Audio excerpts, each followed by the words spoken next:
everyone, it's Maddie, and today I'm going to start my reread of the Shatter Me series by Tahereh Mafi. I think I read this for the first time in 2013, so another series from the beginning of when I started BookTube. The other series of Anna and the French Kiss by Stephanie Perkins and The Summer I Turned Pretty by Jenny Han are both contemporary trilogies, so I'm really excited to dive into a dystopian / fantasy and see how I feel, because back when I didn't really know my reading taste, I just read anything that I saw recommended in a lot of the videos in my subscription box, and everybody was talking about Shatter Me when it came out. The third book in the trilogy, as it was when I first started it, came out in 2014, but since then the series has gained a reboot and got a second trilogy, with the final book in that series scheduled to come out in March next year. I always thought when I finished Ignite Me that it definitely deserved more to the story, because it felt like the characters had just overcome everything that was making it difficult for them, and now they were entering into a new world that had so many different options to explore. So in 15 minutes I've managed to read the first 50 pages, and I'm finding it a little bit difficult to settle into Juliette's voice.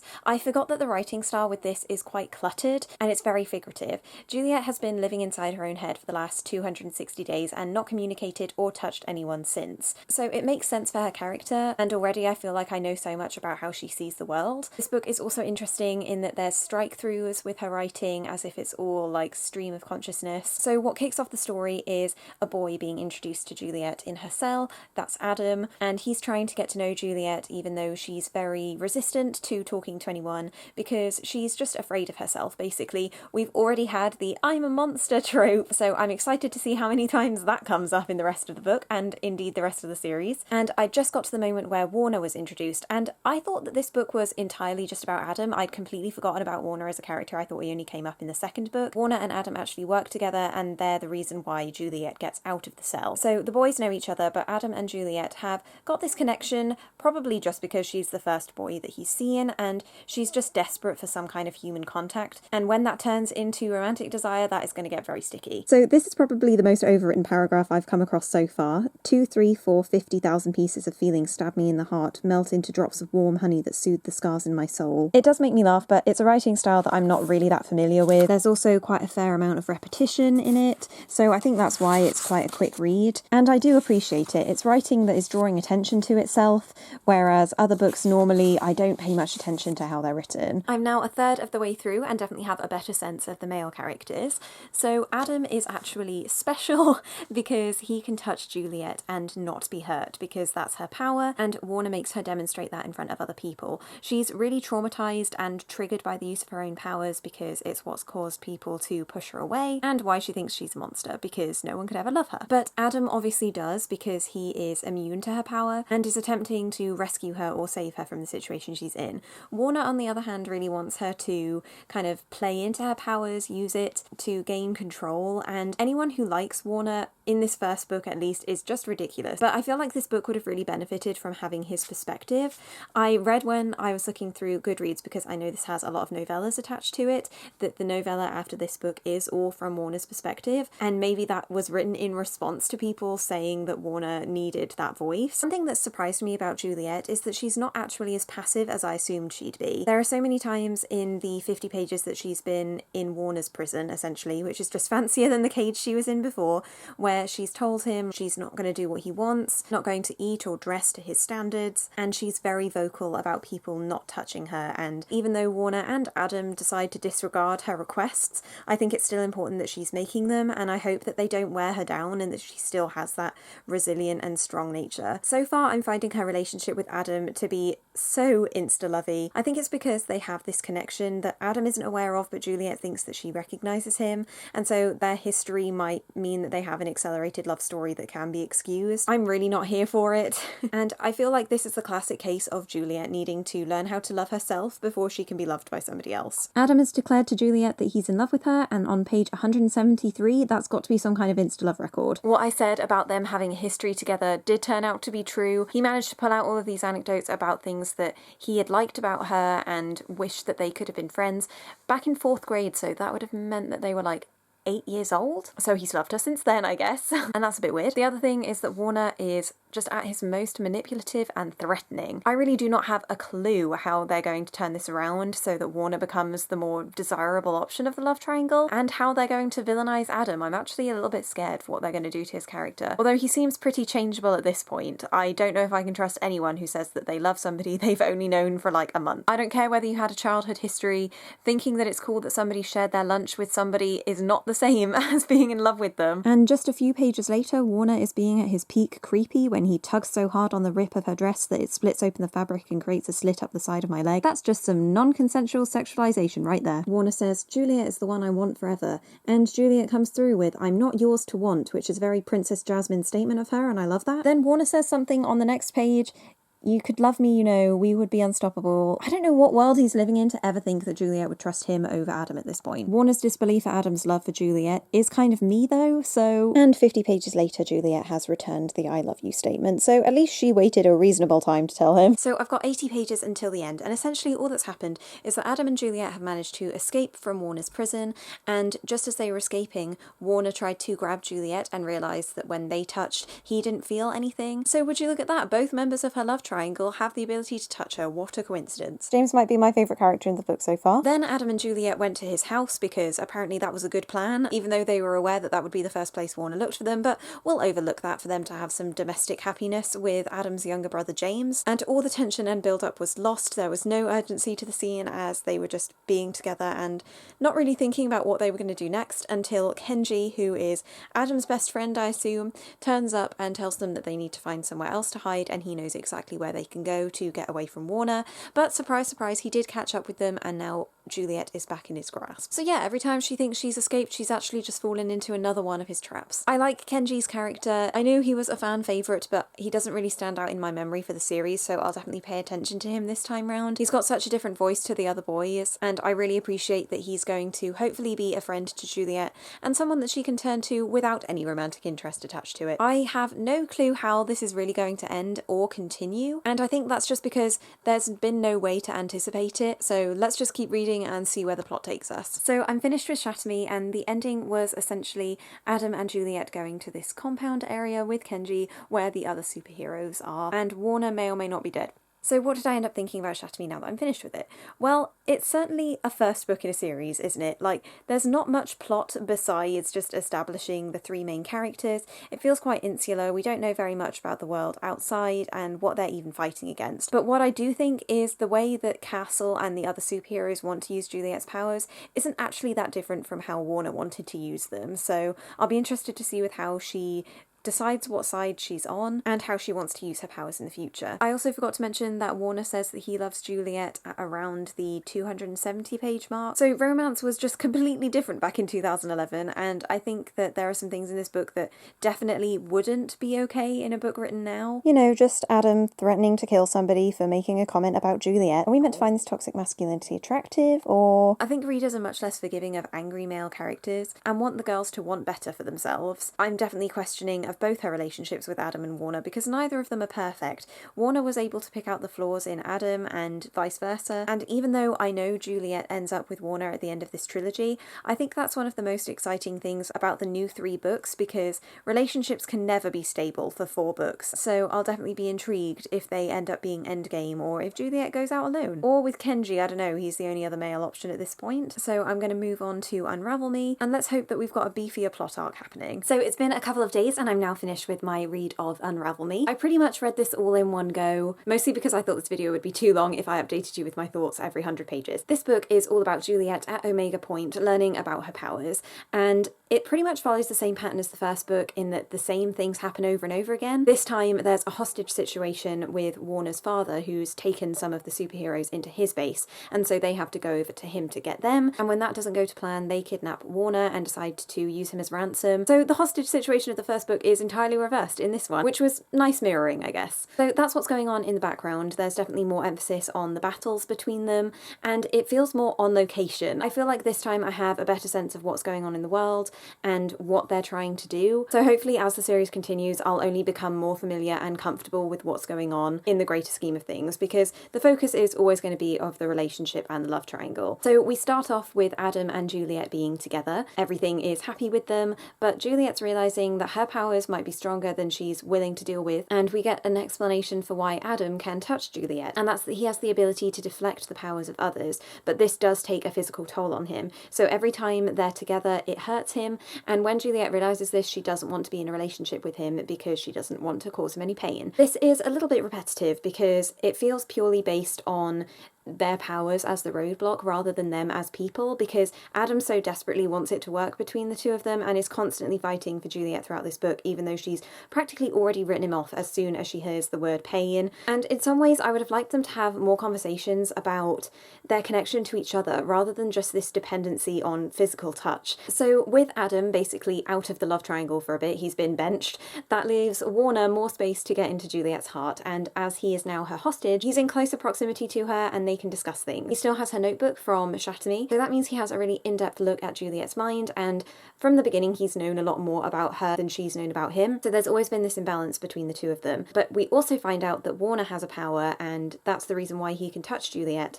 His is very similar to Adam's, except he doesn't feel any physical pain. If anything, he says that it makes him feel better touching her. And to get around it being a huge coincidence that all three members of the love triangle have powers, it's revealed that Adam and Warner are actually brothers.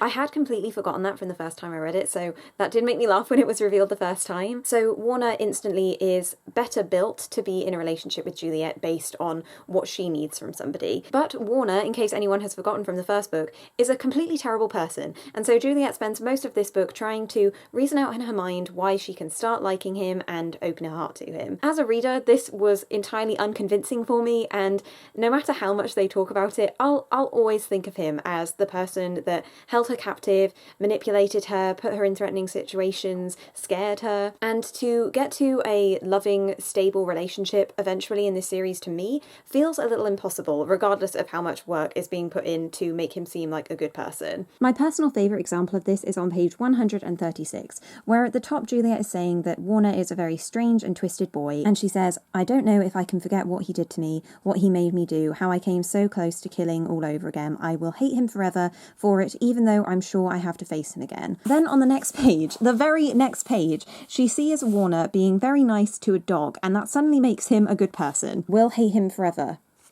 But he loves dogs, though. The redemption agenda continues on 328. This is Warner's big apology for everything that he did to Juliette in the first book. So even though I'm not convinced by it, I think that it is really good that Warner says it in such direct terms to Juliette.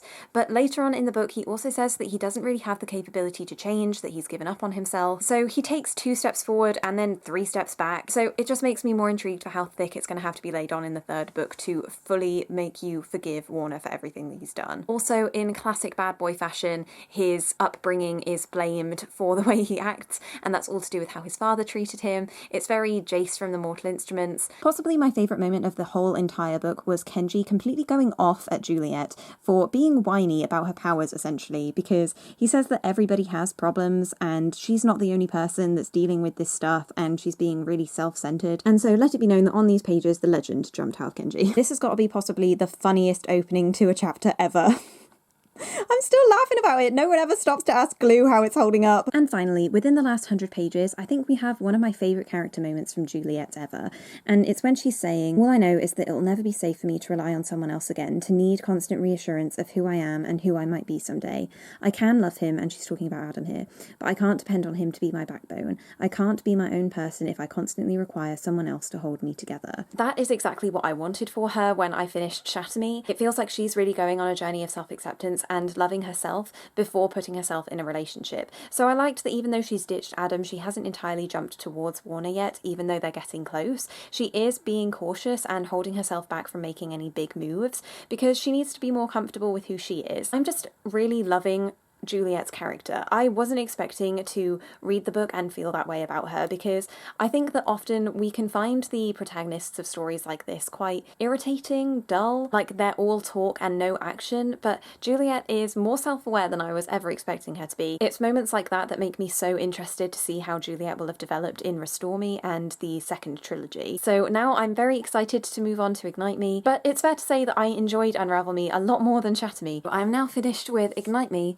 and it was the worst one, wasn't it? So at the end of Unravel Me, it ends quite dramatically with Juliette being shot in the chest by Anderson, who is the commander of the evil side, and Warner uses his power to save her. Ignite Me opens with Juliette in Warner's house recovering from this shot and not knowing anything of what happened in the battle after. Then we find out in classic Hunger Games fashion that there is no District 12 and basically all of Omega Point was wiped out, and she doesn't know whether Adam or Kenji or anyone she really liked is still alive. The first 50 pages are probably the worst 50 pages I've ever read of anything, because they're essentially just Warner gaslighting Juliette on everything that happened in the first book. He tries to retcon every single thing that he did to her by saying like, but did you really think it was this? Or did you really see that little boy get hurt? Or the person that she had to torture? It turns out that, oh, there was all this other stuff that was going on that she didn't know about that excuses all of Warner's actions and makes it less terrible. And then they go back to Omega Point and you realise that everybody that was named in any book is still alive, and anybody that died you just didn't know to care about. Adam and Juliette fight because Adam is delusional in thinking that they're still together and they didn't break up, and he has to be told like 3 times throughout the book that Juliette doesn't love him. In many of their fights there has to be an Adam show of bravado where he either is fighting Warner or fighting Kenji, who's trying to protect Juliette's honour in some way, and it's just not cute that he just constantly falls back on that. Like, if anything, that's just going to push her further away. There's no chance he's winning her back at this point. A few pages later, when Juliette is talking about how she's treated the whole Adam and Warner situation, she says, "I'm such a horrible person," and Kenji's response is just, yeah, well. In this book, Kenji has definitely taken on the role of best friend trademark, because he is the person that Juliette has to go to talk through her relationship. So many of the conversations between them would have been sweet, but they feel so forced in the scenario because it's once she's had a fight with Adam or a fight with Warner, and then Kenji just asks her to talk about it afterwards. It's something that you can really like see the cogs turning in about why it's important that they have these discussions, because there's no way for Juliette to just have them in her head. So they feel very functional rather than like for the sake of building a friendship. What I was saying about Unravel Me, about Warner not wanting to change, there's like a really distinct passage about that in this. On page 230 they're talking about Juliette's perception of Warner and how he says that she needs to fix her perception but into the same thing she always had, because then he says, "I'm the same man I've always been and I've never tried to be different. You misunderstood me, you've judged me, you've perceived me to be something I'm not, but that is no fault of mine." I think it is his fault, because he didn't exactly tell her the truth. I've not changed and I will not change. And that's so silly, because it's obvious that he is changing around Juliette. So for him to be like clinging to this idea that he's still the person he was in the first book and that he shouldn't have to apologise for that, even though he's been apologising for 2 books, I don't know, it's just hypocritical and I don't really understand like what it's trying to do. Throughout Ignite Me, Adam and Warner are both asking Juliette to choose them and putting her in like such a rough situation really, where they're like, "I'll essentially wash my hands of you if you don't choose me." They've both given her that kind of ultimatum, which definitely sucks the romance out of it. And then they have to ruin Juliette's friendship with Kenji in some way, because on page 248, Kenji said to Adam when he was banished from Warner's base or something that Juliette still loved him and that was the reason that he was coming back, and it just felt like a complete betrayal of Juliette's trust. Proved again that he didn't really want to understand her, and maybe Kenji has always been biased towards Adam, doesn't really want to understand her connection with Warner, and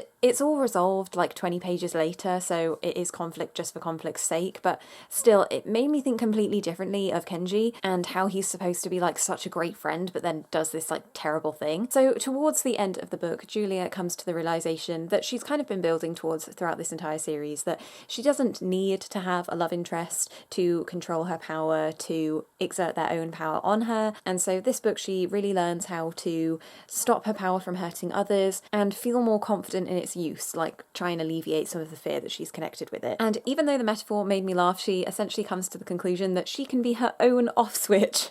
We can all be our own off switch and become independent. And then for the last 50 pages, I wasn't really following what was happening, to be honest. They decided that they were going to have the big battle, and You know what I was saying about Unravel Me, how I thought I would get a better sense of what was going on in the greater world? That couldn't have been further from the truth, because I had no idea like where the civilians were coming from, where they were hiding, how large the battlefield was, what kind of ammunition they had against people, like if it was just guns or if they were using their superpowers. Like, for a book with characters with superpowers, we didn't get a lot of them showing off their powers in those situations. But essentially, Juliette goes to the commander and decides to shoot him. She had the decision to do this on Unravel Me, but someone stopped her, saying that, you know, somebody else would just come up in his place, very like President Snow and President Coin situation. But I don't really know what went on behind the scenes between this book and Ignite Me to make the rebels feel like they're more confident in taking over the re-establishment. Juliette actually declares that she's going to be the person leading these people, and it feels like she could have done that in the second book. I know she hadn't fully controlled her powers yet, but that she could have done like on the job and saved us a lot of hassle. So that didn't really feel entirely explained, and again highlighted that stuff that happened in previous books was just like for the function of the plot rather than what could have been actually good for the story. So Ignite Me is my least favourite of the series.